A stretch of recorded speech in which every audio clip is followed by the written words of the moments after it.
nos diz esta notícia que em Moçambique, Chapo e Mondlane dispostos a dialogar. O presidente de Moçambique, Daniel Chapo, e o líder da oposição, Venâncio Mondlane, disseram que estão prontos para trabalhar juntos para acabar com a crise política após as disputas das eleições de outubro que causaram agitação e a morte de mais de 300 pessoas.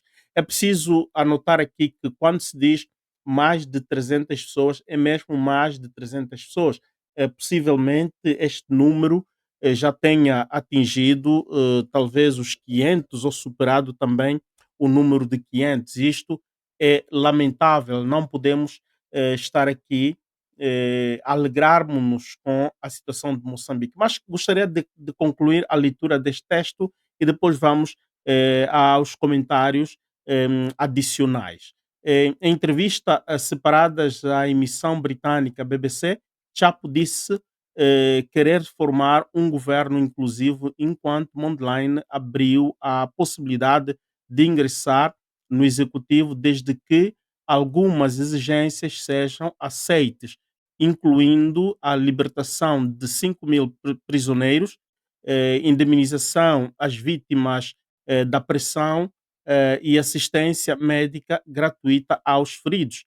Chapo, candidato do partido no poder, Frelimo, foi declarado vencedor com 65 dos votos, resultado contestado por Mondlane, que se autoproclamou o presidente do povo. Chapo, que tomou posse oficialmente em 15 de janeiro, prometeu reformas na lei eleitoral, nos direitos humanos e na liberdade de expressão. Ok, vamos então ao comentário adicional a esta notícia, que seguramente, como vocês viram, é da BBC. O nosso parecer e a nossa análise, eh, a crise de facto é muito acesa, é muito intensa, é uma crise a ser altamente considerada de um nível muito alto. O povo moçambicano continua a ser, como sabemos, a ser hum, subjugado, a ser menosprezado, não ser tido em não ter não ser não ter não ter sido preso em consideração as suas vidas, porque estamos a ver que a brutalidade da polícia até hoje, neste momento que estou a falar, possivelmente em qualquer parte de Moçambique, está a acontecer uma atrocidade. E isto é condenável, é inadmissível. Ao menos nós, os outros, aqui, acreditamos que o único método para se superar isto é o próprio Chapo, que é e se defendeu perante a CNN quando ele diz que a Constituição moçambicana está bem claro que a tomada de posse não se faz numa praça, num aeroporto, e segundo a Constituição, na República de Moçambique deve haver um só presidente por volta. Ok, e tem um só comandante em chefe das Forças Armadas e Segurança, não é? E de ordem pública. Tudo bem. Então, quem é este chefe, não é? Das Forças Armadas, das Forças de Segurança e da Ordem Pública? É o senhor Chapo, o presidente da República, empossado pelo Conselho Constitucional. Então, nós acreditamos que Chapo, neste momento, tem o poder de dizer basta, stop, não se alveja mais a um cidadão moçambicano. Isto é que o Chapo deveria fazer imediatamente, porque aqueles que estão a morrer são os moçambicanos, são eles que vão nas urnas. E se eles estão descontentes, o senhor Chapo e o regime moçambicano devem reconhecer, não é, a liberdade de consciência. Então, queremos dizer aos moçambicanos que eles não têm direito de escolha, não têm direito de protesto, não têm direito de liberdade de consciência. Eles estão, digamos assim, obrigados a viverem sobre a vontade alheia aos ditames que atropelam a própria lei constitucional, porque a lei constitucional moçambicana, do que nós sabemos, ela garante a liberdade de expressão, a liberdade de consciência, a liberdade de opção política.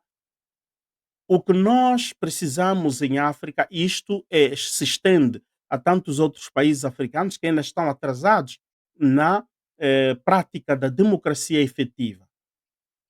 Há que se lembrar e há que se admitir que muitos países, no caso Moçambique, Angola e tantos outros países, que não existe, digamos, o valor democrático, o cidadão não consegue expressar realmente o seu poder. O cidadão não consegue expressar a sua opção política, não é? O porquê. E mais lá para frente poderemos falar. Mas deixa-me só deixar aqui algumas reticências, não é? Alguns azimuts. O porquê que a nossa liberdade democrática, os nossos direitos democráticos, não conseguimos ainda exprimir fortemente em África. Em Angola, estes dias também, digamos, explodiu um outro conflito ainda verbal, um conflito de opiniões, não é? Em que alguns criticam a oposição que não fez protesto de rua, a própria o partido líder da oposição se defende dizendo que não, eh, portanto, que a decisão tomada foi uma decisão ao interesse do povo angolano, não queriam ver mais sangue a jorrar. Há quem diz que a oposição, encarnada na UNITA, ainda tem traumas do conflito armado que Angola viveu no passado, por isso a UNITA evita de todas as formas voltar para um conflito aqueles níveis. Ok, vamos nos entender aqui. Ninguém evoca a um conflito, não é? A um conflito armado, a uma guerra civil, ao nível de se pegar armas e se matarem cidadãos do mesmo país. Não, isto é brincadeira. Isto é brincadeira de mau gosto. O que se pretende aqui é que o direito democrático, o direito político de cada cidadão seja respeitado pelas forças políticas. E quais são as forças políticas? São os partidos políticos.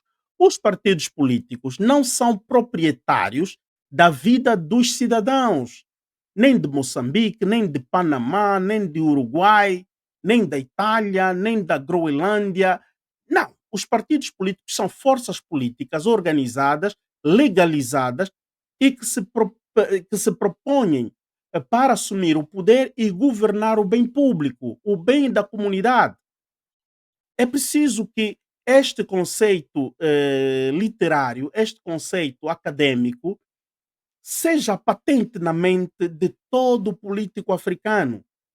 E se as nossas políticas, os nossos grupos políticos, as nossas organizações políticas não aplicarem na íntegra isto, estaremos sempre a dar, não é?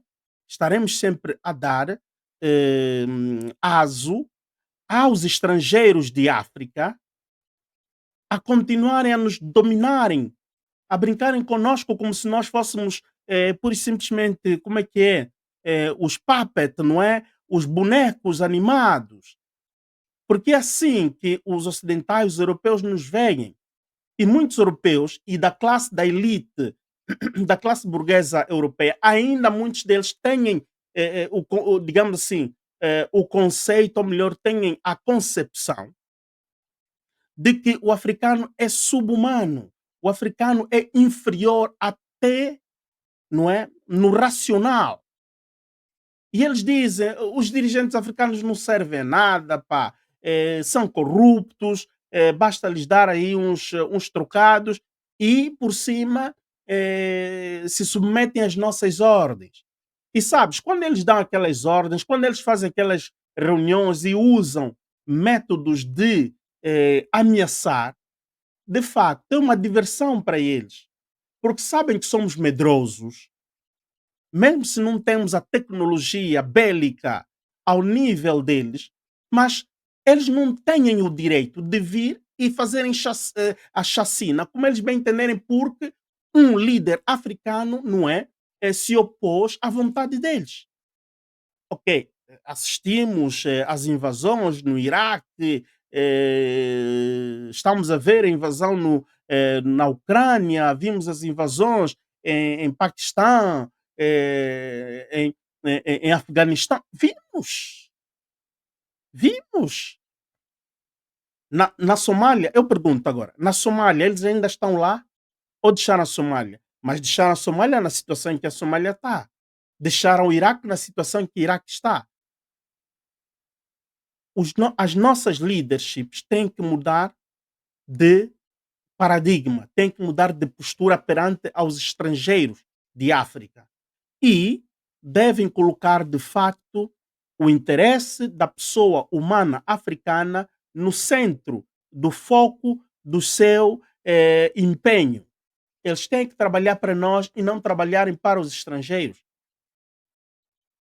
O Burkina Faso é um dos países que está a dar exemplo. Burkina Faso, neste preciso momento, é um dos países que a sua economia está a crescer, não é, de forma exponencial, não é, galopante. Está a galopar exponencialmente. O último dado que eu tive acesso é de 26% o PIB, o produto interno bruto. Vocês podem imaginar o que é. E depois é um país que está livre de todas as dívidas internacionais com países estrangeiros e principalmente fora de África. E livraram-se de todo tipo de empréstimo e não querem nenhum empréstimo do Banco Monetário, do Fundo Monetário, porque Burkina Faso não é caxica do Banco Mundial, não é caxica do Fundo Monetário. E eles foram muito bem claros e ditaram e disseram. E não querem mais brincadeira, tiraram os franceses. Eles próprios estão a manejar o que é deles. Por simplesmente fica um partenariado estratégico com os russos, através do grupo paramilitar Wagner, não é? Que lhes presta assessoria militar.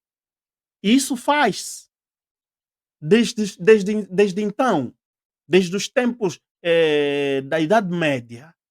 Esses partenariados com grupos mercenários, grupos paramilitares, sempre se fez. O Império Romano fazia.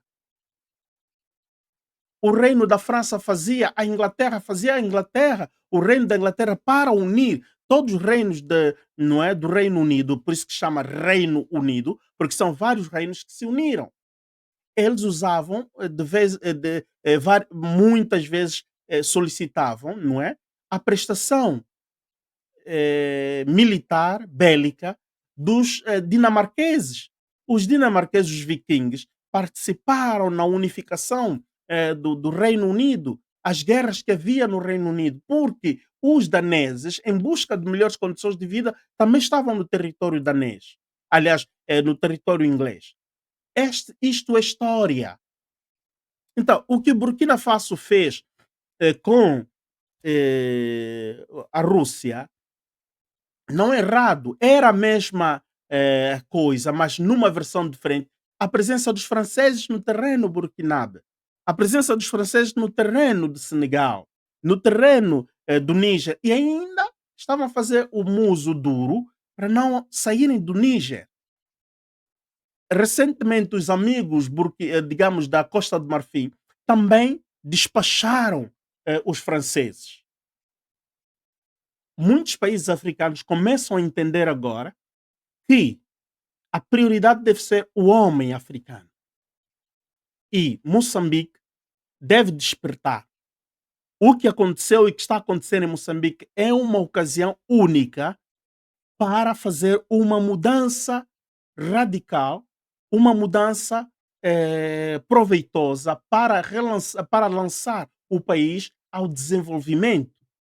Mas é o desenvolvimento sério. Porque se formos a ver os recursos naturais, minerais que Moçambique tem, superam os recursos que a Burkina Faso tem. supera,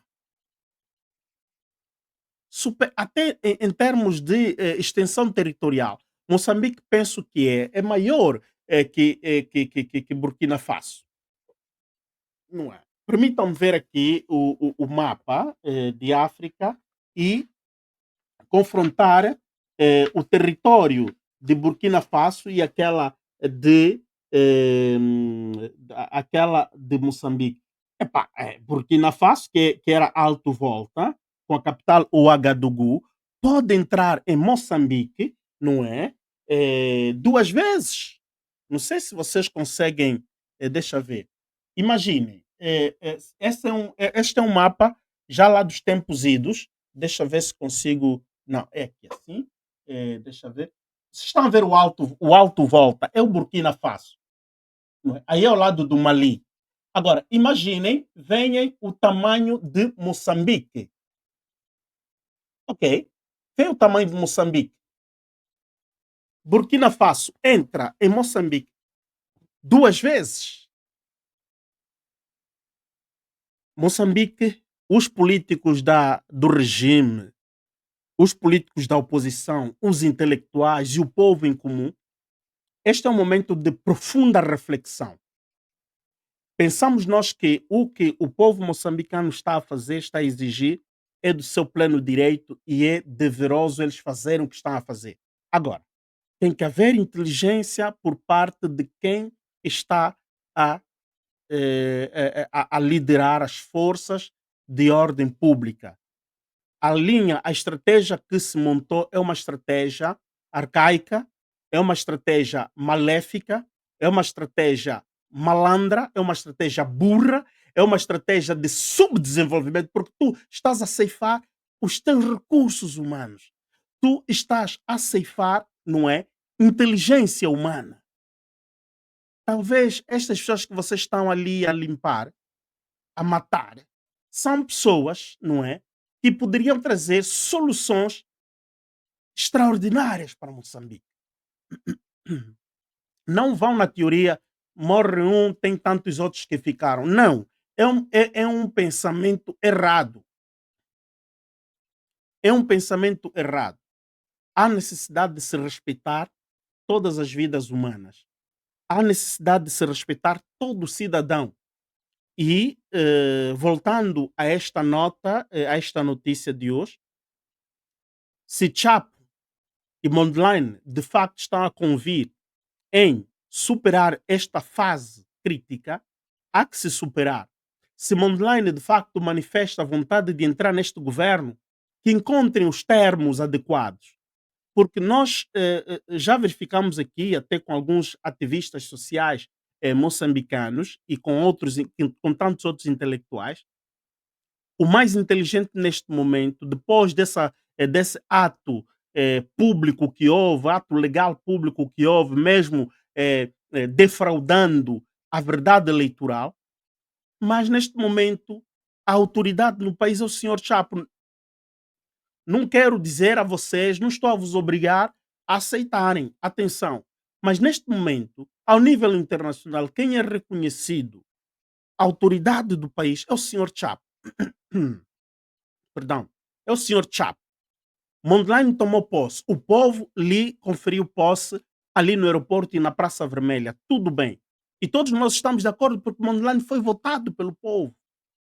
Mas, em termos legais, internacionalmente, nenhum país até neste momento reconhece a leadership, digamos, do país a Mondlane. Reconhece a Mondlane como líder da oposição. Ok. Mondlane deve reconhecer e o povo moçambicano deve reconhecer que a batalha continua.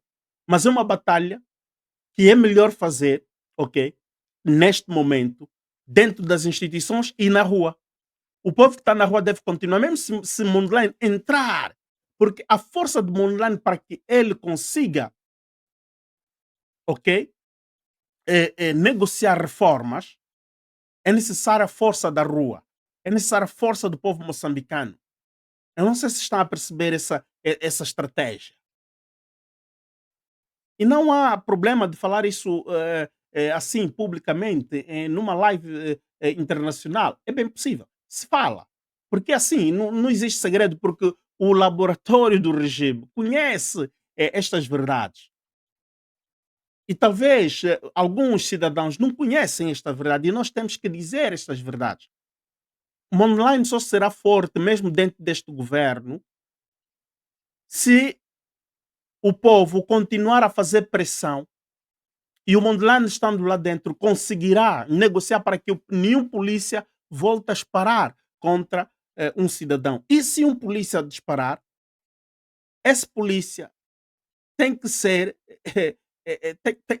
tem que cumprir a sua pena. Se não for ele, o seu responsável deve pagar. E desta forma, vamos notar que paulatinamente haverá mudança. Essa batalha que Moçambique, os moçambicanos ativaram,